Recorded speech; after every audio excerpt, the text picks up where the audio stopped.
What is up, Smudge Wellness? It's your girl Jasmine Kylene. I'm a spiritual counselor, I am a journalist, I am a human being who really likes rocks, apparently. And I'm so grateful to be here. I'm so grateful that Smudge Wellness is a platform that has housed my voice and has spread so much inspirational tools, resources, and voices like ours to help guide you guys on your journey of empowerment and self-discovery and all of the things. I tend to contribute to sort of like the ritual sector of Smudge Wellness, and so today I am here to talk a little bit about how you can ritualize the end of 2021 and go into 2022 with intention, with strength, with resilience, and most of all with clarity. No matter what you experienced this year, I feel like there's no way that you escaped having some sort of challenge or experience with overcoming a limiting belief or self-doubt or experiencing very viscerally what it means to be out of alignment and to be living in your limiting beliefs. And so it's important that we do not take the lessons and the experiences that we had this year in vain, and that we moved into 22 using what we have experienced as a tool for guidance, to know that everything that has happened for us, and it has taught us and mirrored back to us what it means to be in our fullest potential. I think this was the year of really recognizing what external circumstances and relationships and conditioning were telling us that we weren't innately worthy and just embodiments of power. And it was looking at the relationship between those external experiences and what we started to internally think and believe about ourselves, and begin to rewrite those narratives and really heal through those in a physical, emotional, and brave way. And I think 2022 is going to be the year where we can stand a bit in the benefits of those lessons and actually reap the rewards of saying your no's, saying your yeses, and above all else, creating and molding your life to honor your fullest potential and your power and what you deserve innately. And yeah. So this is a ritual that I'm so excited to do on New Year's Day. And I mean, you can do this ritual anytime, even if it passes like the new year. January 2nd is the new moon, and also just like at any point in your life, if you really want to recalibrate and get clarity on where you are going and who you want to be, and how you can sort of shift any patterns and dynamics in your current reality to honor where it is that you want to be, you can do this ritual. My favorite part about this ritual is that it utilizes all of the elements, and I think anytime we are working with the elements and we're putting ourselves in a symbiotic place with Mother Earth and all of the elements that naturally show up on this planet, we are at our most powerful, because we are in a physical place of co-creation with the universe and with Earth. So this is a ritual that I would recommend you do. I'm super excited, like I said, to do it myself, and it's super easy. All you're going to need is a journal, you're going to need a plant, you are going to need either some crystals or some seashells or anything small. I'll explain why. And you'll need obviously some water, some fire, those basic necessities. But pause the video, go get those things, come back when you're ready, and we can get started together. So when it comes to working with the elements, the first element that we're going to focus on is air. And so when we think about astrology and we think about the air signs, what sort of ties them together is that they are mental signs. They are signs that work with intellectuality, they work with thinking. So whenever we are journaling, we are in our air energy. We are really in the mind, we are processing, we are moving through what we can't physically see, like air. So in order to put you in a state of clarity, before we even get into the ritual, the first thing that you want to do is journal. And I have some prompts that I can share with you that can kind of sort of guide you through this undoing. But also, if you just want to kind of like automatic write or put out your feelings, put out what you've experienced this year, what you've learned this year, what your relationships, the failures and the wins, what they have taught you about yourself, about your resilience, about what you want and about what you don't want, and who you want to be and who you don't want to be, just kind of write that out and let it flow. You know, air is something that is without shape, it is without control, and so I would invite you to let your thoughts be the same way. Really allow it to just kind of move through and honor every thought and every emotion that comes up with full honesty and with full attention and acknowledgement. And if you do need some prompts, and some of the ones I will be working on is, what is a mantra I'm bringing into 2022, and what is a limiting belief I'm leaving in 2021? How can I take the lessons I've learned this year and put it towards my next era? How have I been diluting my power and limiting my worth? What are your partnerships and relationships mirroring to you about yourself right now? Who am I at my fullest potential, and what does a day in the life of me at my fullest potential look like? So those are just a couple of ways to kind of open up the brain and think about and just be in a reflective state with what you've learned so far. And most of all, I think just what you want this next year and this next era and this next chapter of your life to look like. Of course, if you visit Lali La Luna TV on Instagram, I upload weekly journaling prompts in relationship to the astrological weather. So there are more prompts there if you feel more guided to go in. There's some shadow work prompts, some inner child prompts. There's a ton of prompts there if you want some more. But otherwise, really just, it's important that you let your brain sort of have this stream of consciousness and get everything out onto paper. Once you've journaled and you are in a state of clarity when it comes to what you are feeling and where you want to go, I would invite you to reread everything that you have journaled, and in the most succinct way possible, you can extract 5 words that represent what you are leaving in 2021, what you are no longer allowing or feeding or nourishing in your reality. And you can pick 5 words that embody what it is that you want to walk towards and cultivate and nurture in 2022. So obviously I haven't done all of mine yet because I'm kind of waiting until we're closer to the new year and I can really sit and do it, but I already have been working on it, and I know that at the very least a sort of like a phrase or a word that I am leaving in 2021 is external validation.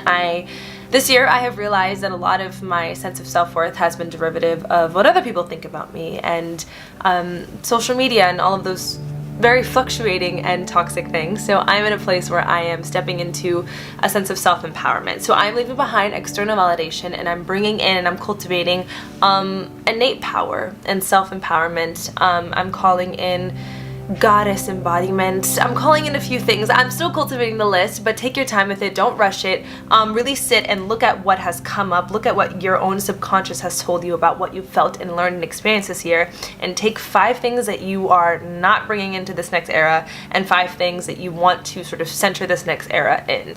And these words are very important. So like I said, don't rush it, take your time, really cultivate them. Now, the next thing you want to do, we're moving into the element of fire, right? And it's important to reflect on how constructive something that is deemed destructive can be. I think fire, which also goes hand in hand with anger, and with just rage, is something that has been demonized culturally, but it's an element that is honestly, if anything, it's a neutral element that is defined by the intention behind it. And we can take that same anger, that same rage, that same fire to either destroy or funnel it as a source of passion to create and to put beautiful boundaries, to release, to it's something that can construct new things in your life in the place of what it is taking away. So we love fire for us. And so basically what you want to do first and foremost is look at those 5 words that you are leaving in 2021 and write them onto little separate pieces of paper. I invite you to find a comfortable space to sit with them, and I think what's most important here is to reflect on what they have done for you. How have those things that you are releasing, whether it's resentment or external validation or whatever it is that you are leaving in 2021, thank it for teaching you, thank it for deepening you, for molding who you are, for the role that it played in your evolution, and release that thing. And the thing that you are letting go, it can be an emotion, it can be an experience, it can be a job, it can be a person, a relationship, a limiting belief, a way of thinking, a habit, whatever it is. Just make sure that you once again appreciate what it did for you when it did, and that you just let it go with peace. And this burning ritual can look like whatever intuitively resonates with you. I always like to have like a bowl of water under it.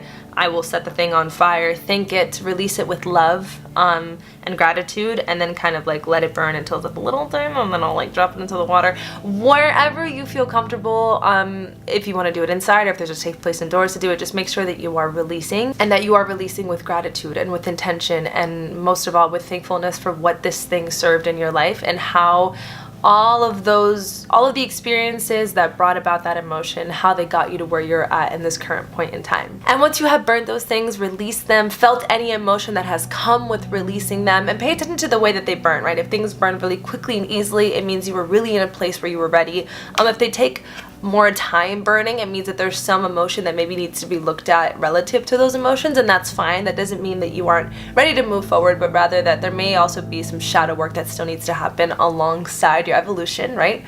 not everything is linear, and you can be healing both in solitude and in companionship. You can be doing inner child work and shadow work. It can all happen at once. So if you're having a tough time burning these things, just know that like, oh, there are some emotions I need to look at relative to this thing that I'm letting go, and that's okay. And now we're moving towards the 5 things that we were calling into 2022. So this is when things get fun. So you want to get your little items and you want to get your plants. So my little items, I have my Smudge Wellness. Go and focus. Oh my god, is it gonna focus? It's not gonna focus, is it? So I have my little Smudge Wellness crystal pouch, and I have some cute crystals in here. Ooh, nothing pulling out, girl. I've got some amethyst, I have a rose quartz, I have labradorite, which is my favorite stone, tiger's eye, carnelian, aventurine. I've got a whole bunch of goodies in here. And so you want to make sure you have 5 of these, and these 5 things can be whatever you want it to be. I would definitely recommend that they are crystals, but if you want it to be seashells, I think seashells is a beautiful way to work with the water element. So if you want to get some seashells, I can't think of any more examples, but 5 small things that you don't mind, spoiler alert, putting into a plant and leaving within that plant. So whatever makes sense and connects with you energetically, find that. But otherwise, if you have 5 crystals that are small enough, these are more than 5, so I'm gonna take a couple away, work with those. So my 5 is gonna be my labradorite, my tiger's eye, my rose quartz, my aventurine, my amethyst. Yeah, that's 5. Wow, me doing math, right? Plants. Now I'm using a it has many names, but one of them is a money tree, so I'm just gonna call it my money tree. This is her. She's beautiful. And you're gonna want to set it in front of you and already start talking to the plant, already start pouring love into the plant. Whatever your relationship with plants are, just make sure that you have a loving connection with this plant, whether you go get a new one or whether it's a plant that you have already nurtured for some time. A big plant, a small plant, it doesn't matter, just as long as you feel some sort of connection to it, or if the plant itself represents something that is meaningful to you. So for instance, I picked this plant because I feel like it represents abundance, and it represents just being in a fruitful state of life, growth, all of those beautiful things that work beautifully with the words that I am cultivating and calling into 2022. So yeah, so get your plant and get your 5 things, your seashells, your crystals, your little cuties. And what you want to do is get into a really calm, meditative state. Do a meditation beforehand, do some breath work beforehand, listen to some sound bowls, listen to some binaural beats, do some dancing, whatever gets you in a state of alignment, in a state of high vibration.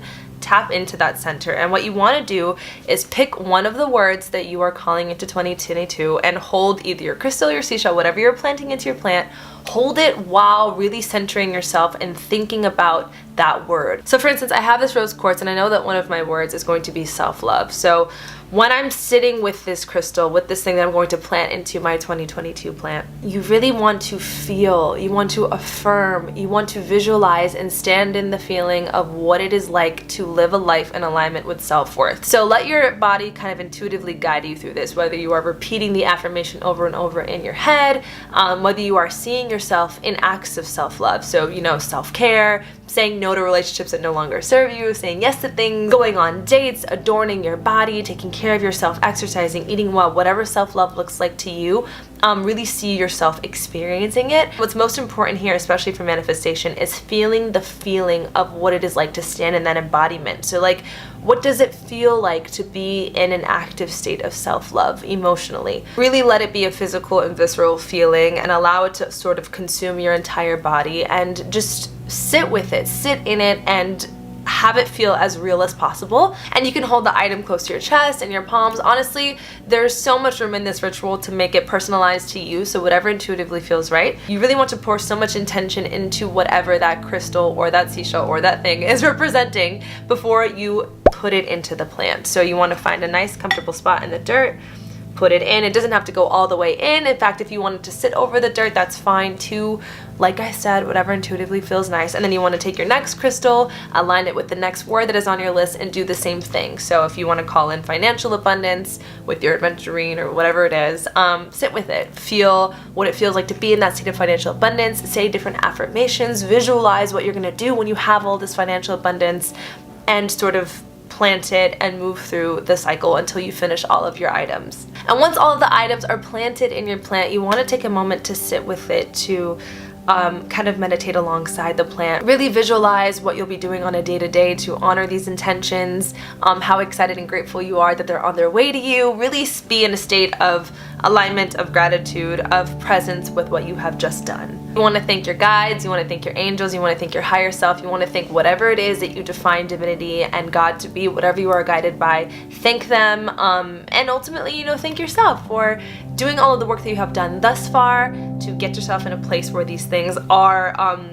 possible for you, and also thank yourself for all the future acts and choices that you are going to make in alignment with what it is that you are calling in. And when you are ready, bringing in the final element, right? Because we've worked with earth, we've worked with fire, we've worked with air, we want to work with water. So you want to water your intentions. Of course, every plant and every plant's necessities are different, so how you go about watering it regularly is obviously personalized, but for this very first time, right after you planted all your intentions, you want to water it and really see the water as a channel, as a form of nourishment that is going to water and grow these intentions in your life on a physical, mental, and spiritual level. So thank the water as you're watering these intentions, and really just as you're watering it, be in a present state, light some incense or play some, you know, some music that feels high vibrational, and really just be in a state of like, I am growing these intentions, and know that by watering these intentions and watering these crystals and these words physically, you're also watering them every single day with the things that you say to yourself, with the choices that you make, with what you say yes and no to, and honestly,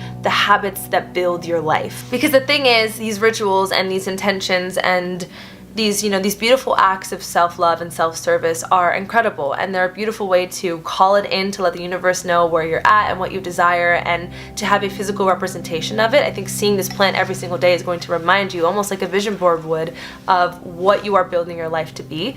But these things are nothing without action, so you want to see every action that you are doing every single day on a micro and macro level as a form of watering your intention. So if you, for instance, want to be more spiritually powerful this year, think of every time that you meditate, every time that you read a certain book or you do a certain act that is spiritually aligned, as a form of watering, right? On a micro and macro level, like I said. So the very small things, like for instance, instead of, you know, waking up and immediately going on social media, you decide that you want to meditate for 5 minutes or listen to some sort of, you know, frequencies or whatever the case may be. That's a micro way to sort of build your spiritual strength. But also on a macro level, you can let go of any draining or toxic relationships and start cutting people off, start actually honoring your energy on a very large scale, and know that act in itself is so largely watering this intention that you've set for yourself and how you're going to stand in your power in 2022.